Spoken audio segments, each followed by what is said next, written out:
We don't wait for anyone. Chapter 1, verse 10. 1:10. And they said unto her, surely we will return with thee unto thy people. Being required by their custom to refuse a gift upon its first presentation. And we sometimes do that too. Someone gives you something and you really want that money, but you say, oh no, but you really want it, So, being required by customer to refuse a gift upon its first presentation, or possibly truly desiring to accompany Naomi and really become proselytes in Israel, the girls naturally denied Naomi's wishes. In the Middle Eastern tradition, a gift is offered twice, and the first offer is always declined by the recipient as a matter of politeness. Always. Verse number 11. And Naomi said, turn again, my daughters, why will you go with me? Are there yet any more sons in my womb, that they might be your husbands? Since Naomi did not have any living sons, and was probably past the age of bearing children, the young widows, Orpah and Ruth, were free. They were now free to marry outside of the family of Naomi. And they were not required to keep the ancient custom of marrying, hold on girls, this gets gross, marrying the deceased's younger brother. Oh my Lord. If my wife had to marry my brother and I died, I think my wife would slit her throat.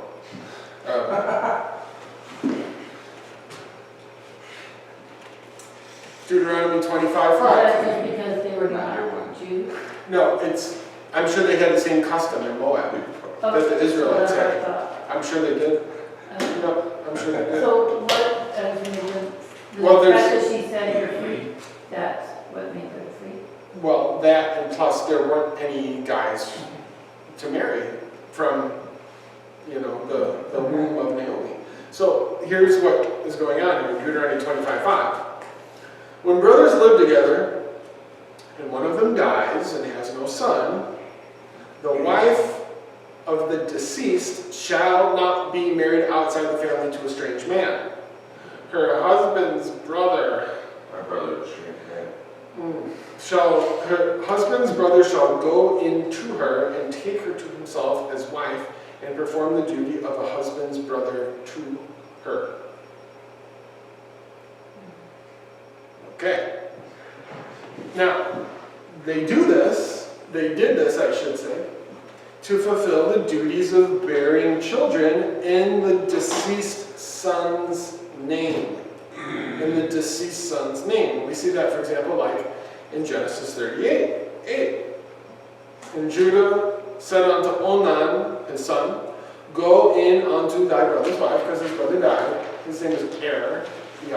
Go into thy brother's wife and marry her, and raise up seed to thy brother. Now, of course, in this account, Onan goes in unto his brother's wife, but how can I keep this Sunday school? He was naughty. Let's just say, read it for yourself. Okay? And so God kills him because he did what he did. Okay? It was like that serious and grave of a scenario that you have to do this. You have to take your brother's wife. You have to impregnate your brother's wife and marry your brother's wife so your deceased name can continue. Verse number 12. Turn again, my daughters. Go your ways, for I am too old to have a husband.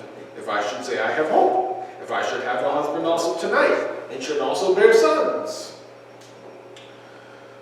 Naomi probably qualified, guys, for assistance from her community in the culture of the ancient Near East. Even in Moab, she probably would have qualified for some assistance.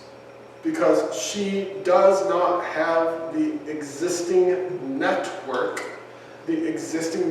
of living male relatives who were to show her kindness in their home by supporting their aged mother. I used to be of the opinion that I would never want, like, my mom to live with me. Well, my mom's dead now, she can't. Or I never want my mother-in-law to live with me, when I used to think that way, you know.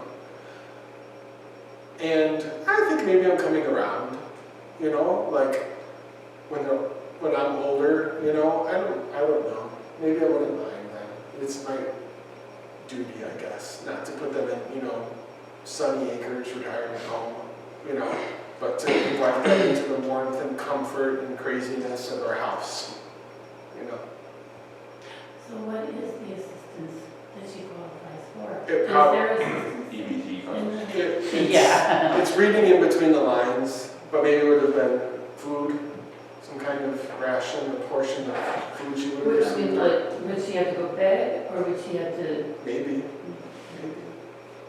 Yet she thought, in verse number 12, Naomi still thinks that she has property rights back in Bethlehem. Right? She has property rights. And in Bethlehem, she has a network. She has a network of relatives, even distant relatives and close relatives, who could honor her as she lives out her days. Hence, her insistence that her daughters-in-law be realistic and go home. Go back home. I've got connections back home in Bethlehem. I've got property back home in Bethlehem. I've got relatives and nephews and whatever and nieces. I'll be fine. Okay? Just let me walk by myself through the, 5-day journey of a wilderness where there's bears and lions and it only rains 2 inches a year. Thanks. Okay? Verse number 13. Would you tarry for them till they were grown? Would you stay for them from having husbands? Nay, my daughter, so agree with me much for your sake that the hand of the Lord is gone out against me. No, that last picture showed him was pretty old looking. With great practicality, Naomi reasoned that even if she did bear sons, the time before those sons were marriageable, that would have been absolutely excruciating for Orpah and Ruth. You mean you want me to literally wait another 16 years, even if you were to somehow find someone who would marry you and get you pregnant tonight? I'm not going to wait around 16 years. I'm 20-something, you know? Genesis 38:11, kind of similar in regards to waiting. Judah then said to his daughter-in-law Tamar, live as a widow in your father's household until my son Shelah grows up. Okay, same idea, same custom.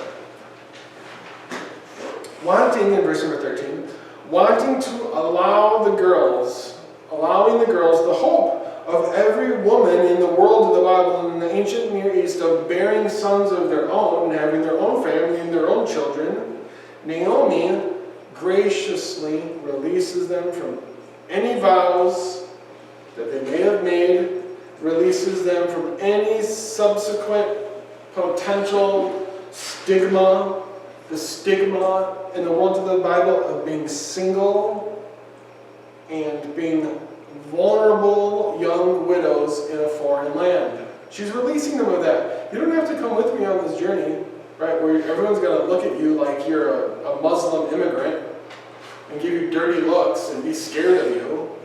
You're a stranger in a strange land, you know? No one's going to want to marry you. You're a widow, right? You're used. You're from a different country. You speak a different language. You look different. You don't have a chance of happiness. Just stay where you are. So, Naomi, like everyone in the ancient Near East in the world of the Bible, the end of the verse, she perceives her calamity of being landless, of being childless, of being a widow, and being without any economic stability.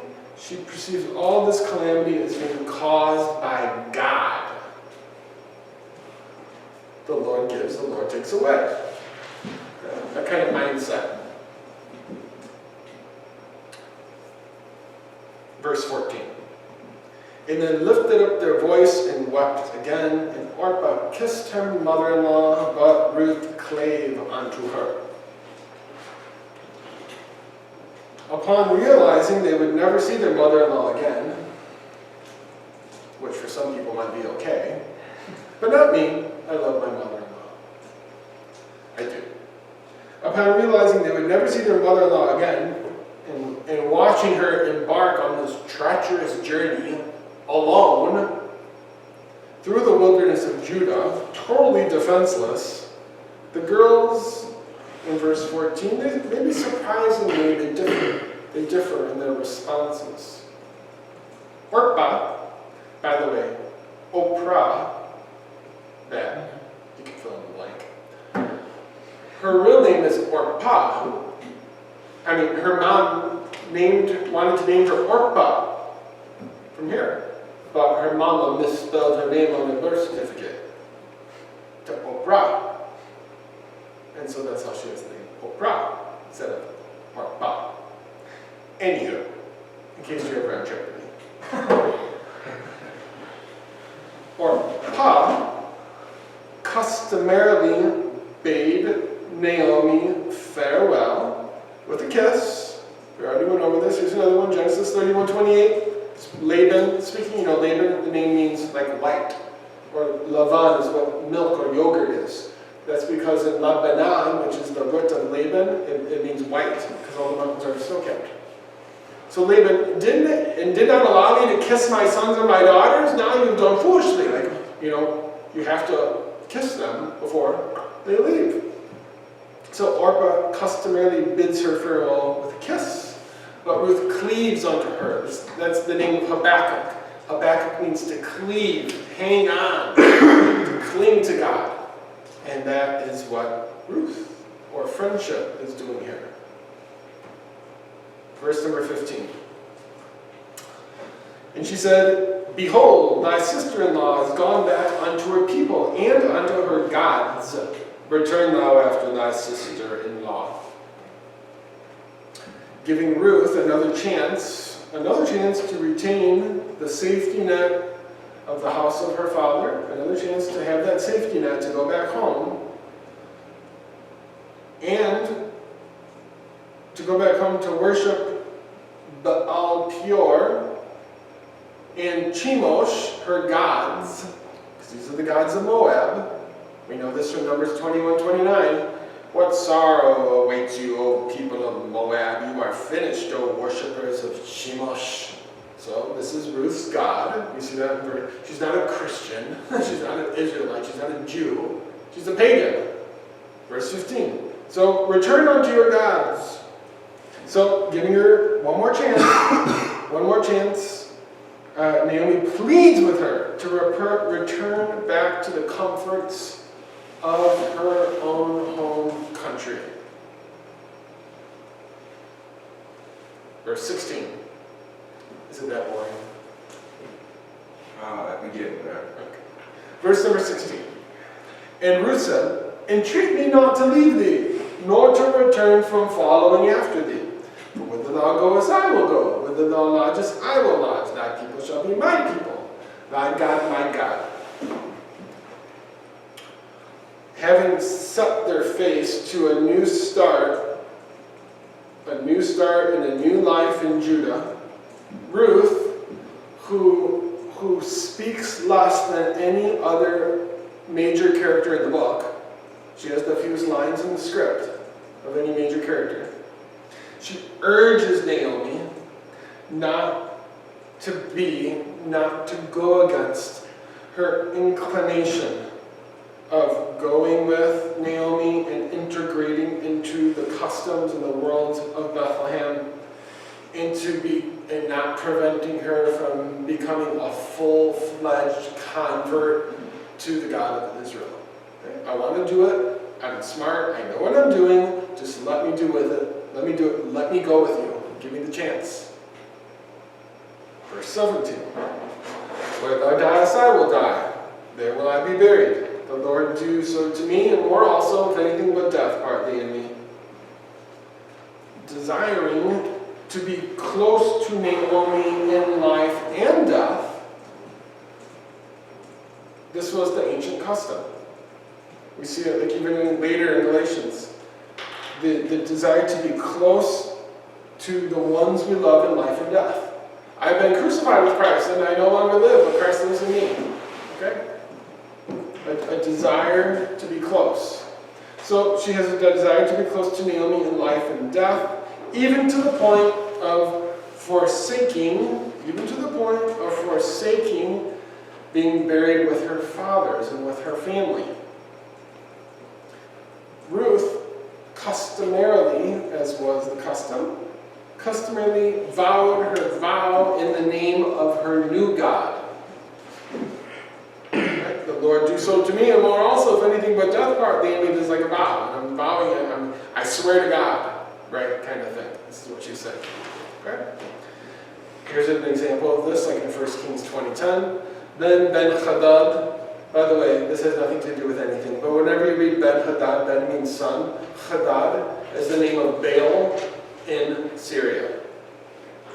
Okay? So then Ben-Hadad, Ben-Hadad is like it's a dynastic name. It's like saying Tsar or Caesar or Pharaoh, something like that. So then Ben-Hadad sent this message to Ahab. Same thing. May the gods strike me and even kill me if there remains enough dust from Samaria to provide even a handful for each of my soldiers. Same thing. Right? Vowing the vow in the name of their God. Verse 18. When she saw that she was steadfastly minded to go with her, then she left off speaking unto her. As Elisha was determined not to leave the aged Elijah, so Ruth would not depart from Naomi. Perceiving Ruth's desire, perceiving Ruth's steadfastness, Naomi conceded. She conceded to her desire, and she accepted the fellow traveler through this dangerous territory, and she didn't bring up the issue again. It's done, it's over, it's a long car ride, let's not talk about it, let's just turn on Elvis or something. So, they left Moab at the ideal time of year, as we'll see soon. Springtime. The weather is comfortable, the visibility is good, the roads are dry, there's maybe, food to eat on the side of the roads. It's springtime. Okay? Verse 19. So they too went until they came to Bethlehem. And it came to pass, when they were come to Bethlehem, that all the city was moved about them. And they said, "Is this Naomi?" Leaving the purple-colored mountains of Moab, the pair likely retraced the steps and the route taken by Naomi a decade earlier, up the ascent of Ziz, which you're looking at, and eventually back to Bethlehem to the house of bread. Just as Elijah conceded and took Elisha, and so they too went on, so Naomi does the same thing with Ruth. The return of the Jedi, no, just kidding. The return, it was actually first called the revenge of the Jedi, but that sounded too mean, so they made it return. You see the new one? Twice. The return of the pleasant Naomi became the talk of the town. The talk of the town in this tight-knit, conservative, slow-paced community of ancient Bethlehem. In the world of the Bible, in that slow-paced, tight-knit, conservative world, news travels fast. Did you hear that they're dating? Everyone knows. In a day. Because it's this tight-knit community. I could care less. Just leave me alone in my room. And I'm watching Magnum PI. Okay? But, right? It's a tight-knit, slow-paced, conservative community. People talk, and people look, and people see what's happening, you know. Snoopy people.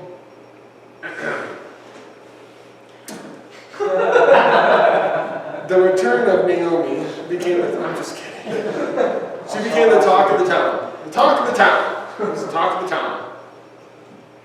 They, mentioned in verse number 19, it says the they there, right? When they is feminine. What does that mean? It means Naomi's former female friends were shocked, not only at her return, but at her, oh my goodness, time has not been kind to you. You look horrible. Okay? She just lost her husband, she just lost her 2 sons, and all these kind of things. She just walked through the wilderness, like, oh. According to Jewish legend, and that's all it is legend, the reason for the large gathering of bystanders, according to legend, was that this was the same day as the funeral of Boaz's wife. Because Boaz is single, you know? And we'll kind of unpack that later. Verse 20. And she said unto them, call me not Naomi, call me Mara, for the Almighty hath dealt very bitterly with me. Naomi pled with the women of her past, not to call her by her given name, which means sweet, but by a new name, which means bitter, since God had afflicted her so that she was now landless, childless, no prospects, and without any economic protection. Verse 21. I went out full, and the Lord hath brought me home again empty. Why then do you call me Naomi, seeing the Lord hath testified against me, and the Almighty hath afflicted me? Naomi left Bethlehem as a woman of distinction, a woman of clout. Maybe, if Jewish tradition is correct, that her husband Elimelech was the brother of Salmon, who was the father of Boaz, who was a leader within the tribe of Judah. In other words, her brother-in-law, if that's the truth, which it probably is, that her brother-in-law is like a stud in Judah, like he's the man, like the leader of the clan, the tribe. So she's a woman of distinction. She's got, sway, access, power. So that's how she leaves, right? Naomi had been full. I went out full, it says in verse number 21. She'd been full. She was living life the way it should have been lived. She's got 2 young boys, her husband's alive and well, she's got a good job, they got their own house, they got their own vine and fig tree. Well, Naomi rhetorically asks the women of her past why they were still calling her sweet when God made her life bitter. Is Mara Hebrew for bitter? Exactly. In Exodus. Yeah, good. The waters of Mara. Right, very good. Verse 22. So Naomi returned, and Ruth the Moabitess, her daughter-in-law, with her, which returned unto the country of Moab. And they came to Bethlehem at the beginning of barley harvest. Naomi and Ruth came to Bethlehem at the ideal time, which was around the month of April, or Aviv in the Hebrew calendar. Aviv. Aviv means springtime, something like that. Springtime, or new. Tel Aviv, the capital of Israel, Tel means old. So Tel Aviv literally means old new, the old new. And that's really what it is there, right? You have Wi-Fi super highways with, well, they don't have Starbucks, but it's like 21st century, and then you have, there's a 5,000-year-old building, just like right next to each other, Tel Aviv. So they return at Aviv, or springtime. the days and the weeks immediately following the grain harvest, which you're reading about in verse number 22, these days and weeks immediately following the grain harvest, this was the time of great opportunity in the worlds of the Bible. Great opportunity. Everyone's bank accounts, everyone's fridges were full, as it were, and it was the right time to settle debts, to enter into or even to renew social relationships that had political and economic ramifications.